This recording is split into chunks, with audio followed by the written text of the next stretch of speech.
వెండితెర వైభవం ఛానల్కు స్వాగతం.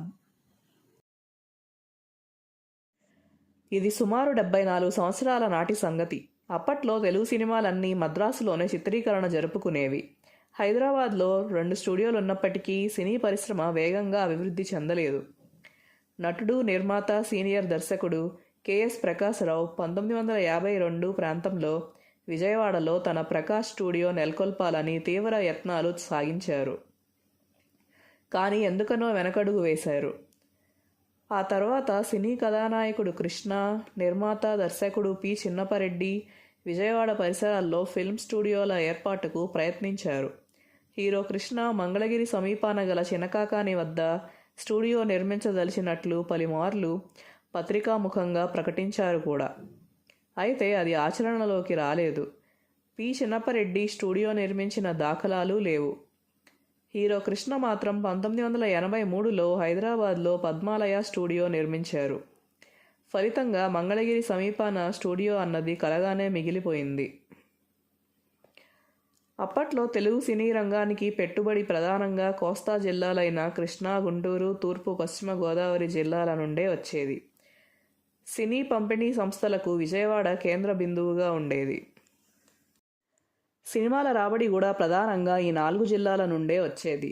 తెలుగు సినిమా నిర్మాతలు, సాంకేతిక నిపుణులు, నిర్మాతలలో అత్యధిక భాగం ఈ ప్రాంతానికి చెందినవారే. అందువల్ల తెలుగు సినిమాల నిర్మాణ కేంద్రంగా విజయవాడ పరిసర ప్రాంతాలు అభివృద్ధి చెందేందుకు అవకాశాలు, సహజ వనరులు అధికంగా ఉండేవి. వీటిపై అవగాహన కలిగిన కెఎస్ ప్రకాశరావు, హీరో కృష్ణ వంటి వారు ఎందుకనో స్టూడియో ఏర్పాటుకు చివరి వరకు ఉత్సాహం కొనసాగించలేకపోయారు. మంగళగిరి సమీపాన రాష్ట్ర ప్రభుత్వం తనకు 39 ఎకరాలు కేటాయించబోతున్నట్లు కూడా హీరో కృష్ణ వెల్లడించి ఉన్నారు. సినిమా పరిశ్రమ దృష్ట్యా విజయవాడకు చాలా ప్రాధాన్యత ఉండేది. కొత్త చిత్రాల విడుదల సమయంలో సినిమా యూనిట్తో చర్చా కార్యక్రమాలు నిర్వహించేవారు. 1969 అక్టోబర్ 2న మనుషులు మారాలి చిత్రం విడుదలైనప్పుడు ఈ తరహా కార్యక్రమం తొలిసారి నిర్వహించారు.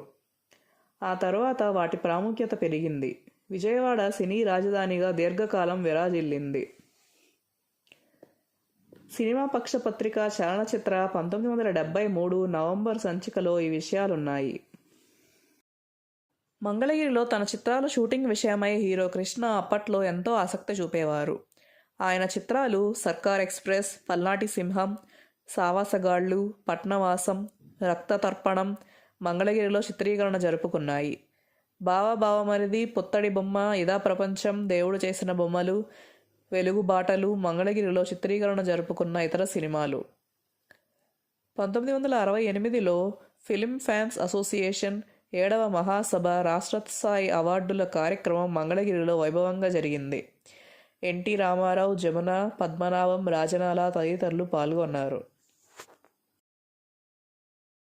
Please like, share and subscribe.